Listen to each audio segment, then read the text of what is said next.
Hello everyone, हम आज एक टॉपिक कवर करेंगे जिसका नाम है relation between kinetic energy and momentum. ये टॉपिक बहुत इंपॉर्टेंट है आपका एग्जाम के पॉइंट ऑफ व्यू से। इसका डेरिवेशन बहुत बार एग्जाम में पूछा जाता है, तो चलिए इसका डेरिवेशन हम कवर करते हैं। तो हम जानते हैं काइनेटिक एनर्जी का फॉर्मूला क्या होता है, half M V square, where M is the mass of the object and V is the velocity of the object. तो इसको हम इक्वेशन 1 मार्क करते हैं। फिर आता है हमारा मोमेंटम, जिसको हम डिनोट करते हैं पी से। तो इसका फॉर्मूला हमारा क्या होता है, मास इनटू वेलोसिटी। इसको हम इक्वेशन 2 पुट करते हैं। तो हम जानते हैं P is equal to M V. यहाँ से अगर हम V का वैल्यू निकालें तो V का वैल्यू क्या होगा, V is equal to P by M. इसको हम इक्वेशन 3 डिनोट करते हैं। तो हम क्या करते हैं, ये जो इक्वेशन 3 में V का वैल्यू निकला है, इसको हम इक्वेशन 1 में पुट करते हैं। तो इसका वैल्यू क्या होता है देखते हैं। Kinetic energy is equal to half M P by M का होल स्क्वायर। तो इसको हम लिख सकते हैं half M into P square by M square. So kinetic energy यहाँ से क्या होगा, एक एम और यहाँ से एक एम कैंसिल हो जाएगा, तो यहाँ से हमारा वैल्यू आ जाएगा half P square by M. तो ये हो गया हमारा काइनेटिक एनर्जी और मोमेंटम का रिलेशन। और हम इसको लिख सकते हैं कैसे, देखिए अगर हम लिख सकते हैं P square is equal to 2mk, ये लिख सकते हैं। तो हमारा p क्या हो जाएगा, 2mk का रूट ओवर। तो ये भी एक रिलेशन होता है मोमेंटम और काइनेटिक एनर्जी के बीच। वेयर p हमारा क्या होता है, मोमेंटम, k हमारा क्या होता है, काइनेटिक एनर्जी, m हमारा क्या होता है, mass of the object, and v हमारा होता है velocity of the object. Okay, so चलिए इसका हम अब ग्राफ देखते हैं। ग्राफ कैसे करते हैं हम इसका, ओके तो ग्राफ देखते हैं।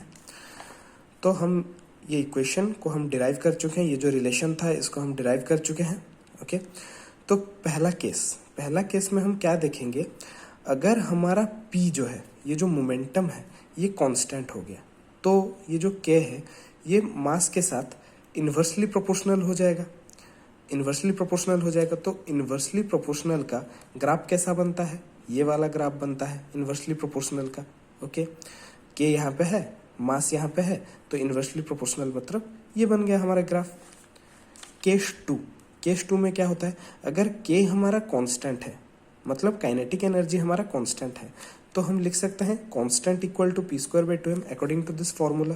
ओके, तो हम लिख सकते हैं 2m is equal to P square, 2m is equal to P square.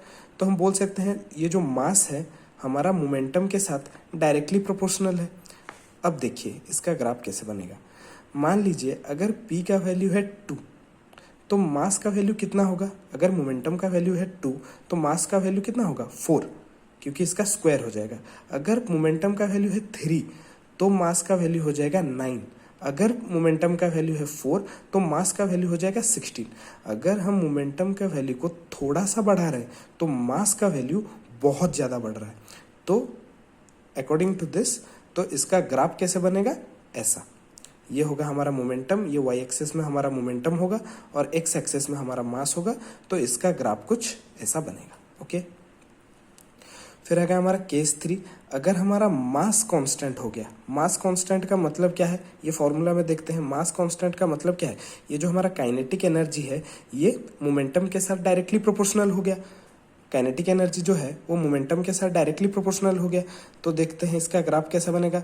Y axis में हमारा के रहेगा, मतलब काइनेटिक एनर्जी, और एक्स एक्सिस में हमारा मोमेंटम रहेगा। तो हम इस अब कैसे बनाते हैं देखेंगे। अगर मोमेंटम का वैल्यू 2 हो जाता है तो काइनेटिक एनर्जी का वैल्यू 4 हो जाएगा। अगर मोमेंटम का वैल्यू 3 हो जाता है तो काइनेटिक एनर्जी का वैल्यू 9 हो जाएगा। अगर मोमेंटम का वैल्यू 4 हो जाता है तो काइनेटिक एनर्जी का वैल्यू 16 हो जाएगा। इसका मतलब क्या हुआ, अगर हम मोमेंटम को थोड़ा सा बढ़ा रहे हैं, काइनेटिक एनर्जी बहुत ज़्यादा बढ़ रहा है, तो अकॉर्डिंग टू दिस इसका ग्राफ ऐसा बनेगा। ओके, सो मुझे लगता है कि आप ये वीडियो से इस कॉन्सेप्ट को समझ गए होंगे। So let's end this video here. Thank you.